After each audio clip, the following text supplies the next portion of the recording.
partir de este momento, información económica a nuestra pantalla. ¿Cómo le va? Bienvenida. Vamos a revisar titulares. Después que el FMI reconociera la posición de Argentina, que indica que la deuda es insostenible, aparecen más señales de entendimiento entre gobiernos de Argentina y Estados Unidos. El G20 trabajando en Riad del coronavirus centra la agenda del organismo al anunciar China un repunte de infecciones. Y vamos a poner hoy nuestro enfoque económico en las cifras de la crisis política en el Líbano.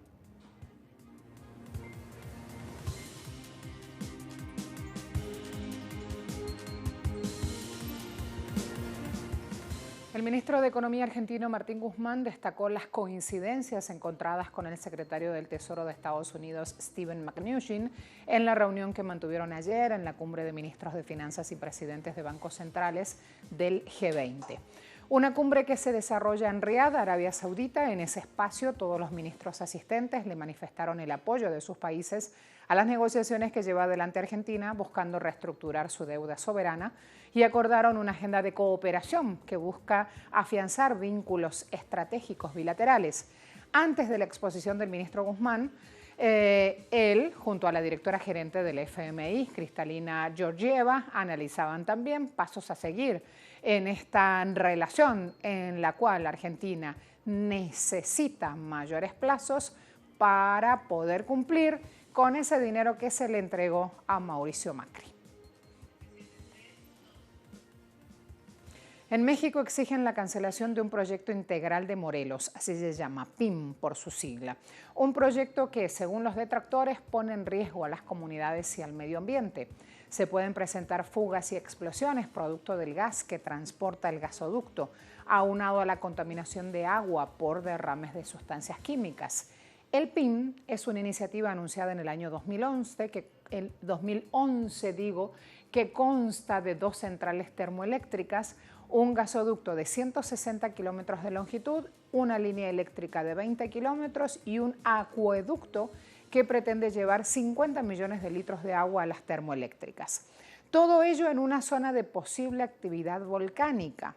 Por esto vemos una férrea resistencia al levantamiento del proyecto.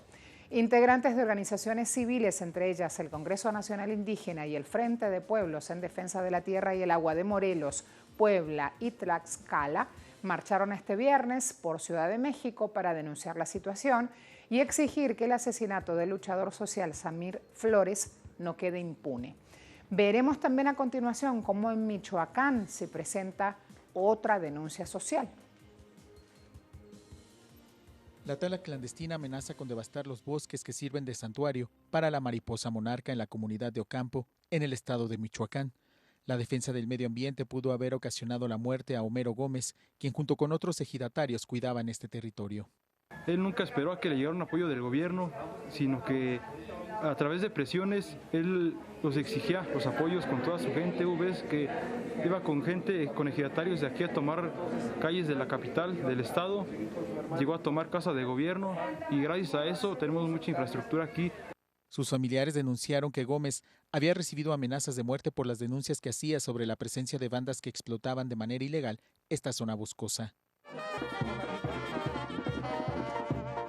De acuerdo con cifras del Global Witness, durante 2019, en México 12 activistas fueron asesinados. Uno de ellos era Samir Flores, quien se opuso a la construcción del proyecto integral Morelos, impulsado en 2011 por el entonces presidente Felipe Calderón. Que les quitaría su tierra, el agua y el bienestar. Por eso Samir empezó a organizarse con toda la comunidad. También en distintos foros se analiza la emergencia climática frente a los proyectos de infraestructura que impulsa el gobierno del presidente Andrés Manuel López Obrador, sobre todo en materia energética. Estamos hablando de infraestructura que va a estar en 30 años de operación. Queremos hacer más plantas, queremos la refinería, queremos los gasoductos, ¿no? Todo eso para que entonces estemos atrapadas en seguir esta dependencia a los combustibles fósiles. Por su parte, las autoridades ambientales continúan implementando medidas para mitigar los efectos. Incluso ya han emitido normas para la medición de la calidad del aire. Si bien el país, en más de 30 de las entidades federativas, contamos con las capacidades para el monitoreo de la calidad del aire, no todas se publican esa información y las que lo hacen no utilizan criterios homogéneos para su difusión. Lo que se busca es poder contar con mecanismos que permitan tomar decisiones no solo en contingencias ambientales, sino planificar medidas de reducción de gases de efecto invernadero. Eduardo Martínez, Telesur, Ciudad de México.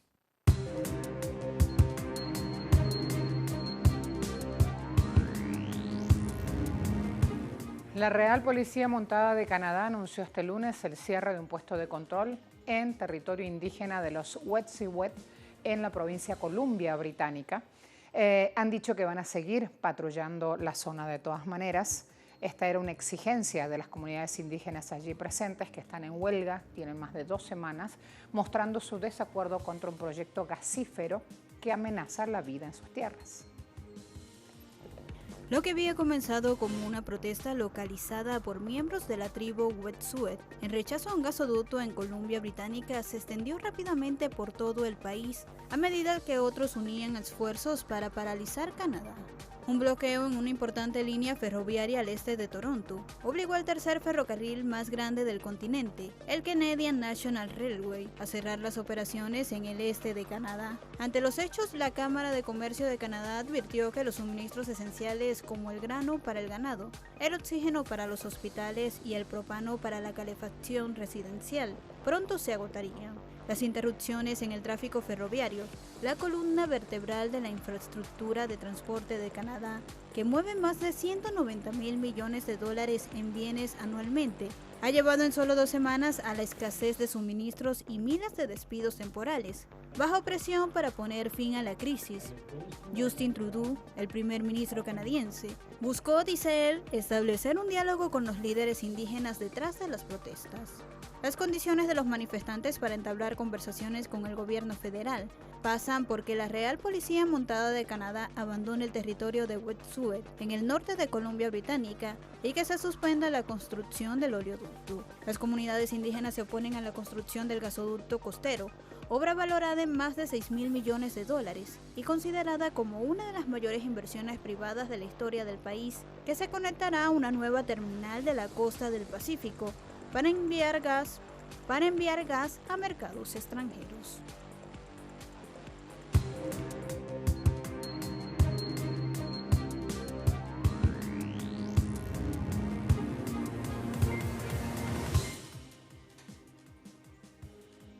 Seguimos con cuestiones energéticas porque revisamos ahora precios del crudo. Se hundieron este lunes en los intercambios europeos por temor a la propagación del coronavirus. Allí China y también las decisiones que va tomando que impactan en esta demanda mundial de crudo. Barril de Brent del Mar del Norte para entrega en abril valía $56,09 en Londres, un 4.12% menos que el viernes al cierre. En Nueva York el barril del WTI para el mismo mes perdía 3,93%, tocaba $51,28, poco después de haber llegado a los 51,24, una caída del 4,01%. Y de eso vamos a hablar cuando volvamos, porque en Riad, yo les dije que ministros de finanzas del G20 están haciendo allí un encuentro, les conté algo de lo que pasaba, no solo sostenibilidad de deuda o temas o apuntes estratégicos binacionales se abordan allí. China ha hecho un anuncio de que aumentó el número de personas afectadas por coronavirus y este ha pasado a ser cuestión trascendental ahora en Riad. Vamos a resumir algunas de las ponencias o de las discusiones cuando volvamos de la pausa.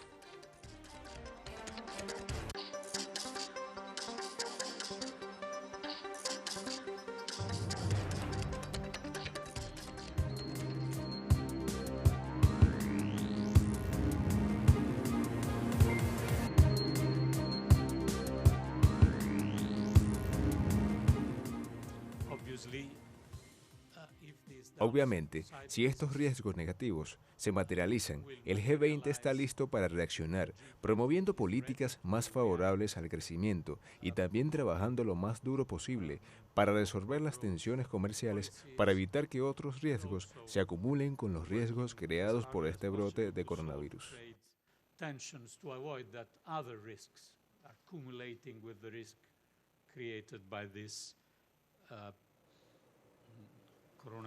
En su reunión durante el fin de semana en Riad, Arabia Saudita, y los ministros de Economía y Finanzas, gobernadores de los bancos centrales del G20, proyectaron un modesto repunte de la economía mundial, tanto para este año como para el próximo. Hubo un claro compromiso para fortalecer el monitoreo de algunos riesgos, caso coronavirus, que amenaza también con el efecto contagio sobre la actividad económica de China y por ende del resto del globo. Estamos listos para asumir medidas y abordar estos riesgos, reza el comunicado emitido al cierre de esta comitiva de 2 días, en los cuales responsables de las 20 economías más importantes del planeta contemplaron también otras cuestiones, caso cambio climático y su efecto en el crecimiento o la tasa a los servicios digitales. A medida que crecen los casos de contagio en Italia, hablo de coronavirus, y a medida que se confirman más víctimas mortales, el temor comienza a ganar el país. Nadie quiere quedarse sin insumos. Este domingo, compradores abarrotaron los supermercados en Italia para abastecerse de alimentos, después de una decisión del gobierno de prohibir todo movimiento dentro y fuera de las áreas identificadas como focos coronavirus. Muchos de los reunidos tenían máscaras faciales codiciadas, que eran casi imposibles de encontrar en farmacias que tenían espacios agotados. Italia ha visto un fuerte aumento en el número de casos en los últimos 2 días, con más de 100 casos médicos confirmados, con casi ya un número en ascenso, van por las 5 muertes. Hay una docena de ciudades al norte italiano que están en cuarentena. Las autoridades en Lombardía y Veneto ordenaron cierre de escuelas, negocios y restaurantes. La medida tiene efecto por una semana. También se han cancelado eventos deportivos, 3 eventos de fútbol de primer nivel, y el Carnaval de Venecia también ha cerrado antes de lo previsto. Sitios turísticos de Milano cerraron también por los temores a la propagación del virus. Hay puntos turísticos que están ya con puertas cerradas de manera preventiva, no reciben público. La cantidad de personas que ha dejado de circular por aquí obviamente genera pérdidas económicas. Así tienen las imágenes de Italia, que hoy se encuentra monitoreada minuto a minuto por las autoridades, no solo sanitarias, sino por todas las autoridades del país.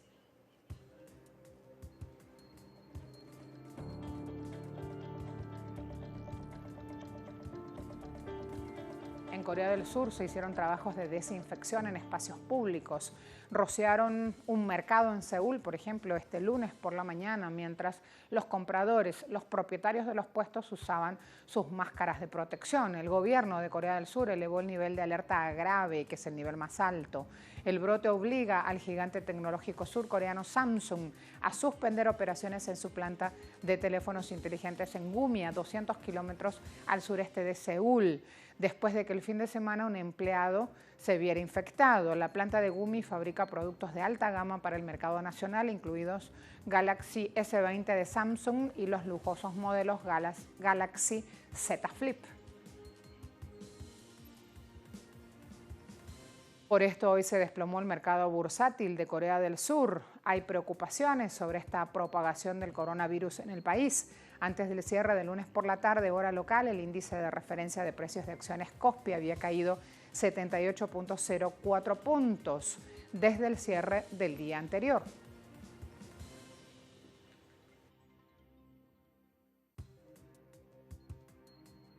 A la vuelta vamos a hablar del Líbano y la situación vendida en medios occidentales como crisis política que deja afectaciones económicas.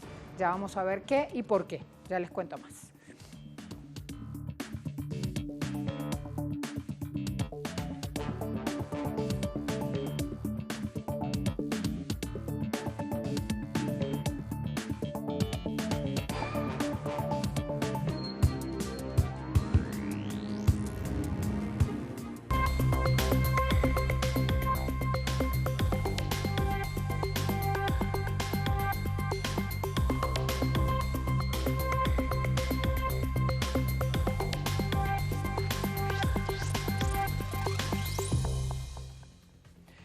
La crisis en Líbano se agudiza y amenaza con causar más daños en un país que de por sí está convulso. De octubre a febrero los precios de los productos aumentaron y adivinen, los salarios bajaron. De acuerdo a un informe de la Asociación Protectora de los Consumidores en Líbano, como promedio los artículos en general subieron 45.16%, mientras el sueldo mínimo pasó de $450 a 267. El reporte destaca que el poder adquisitivo de los libaneses está cayendo muy rápido, de una manera que nunca se había visto. El desempleo y la pobreza empujan al abismo.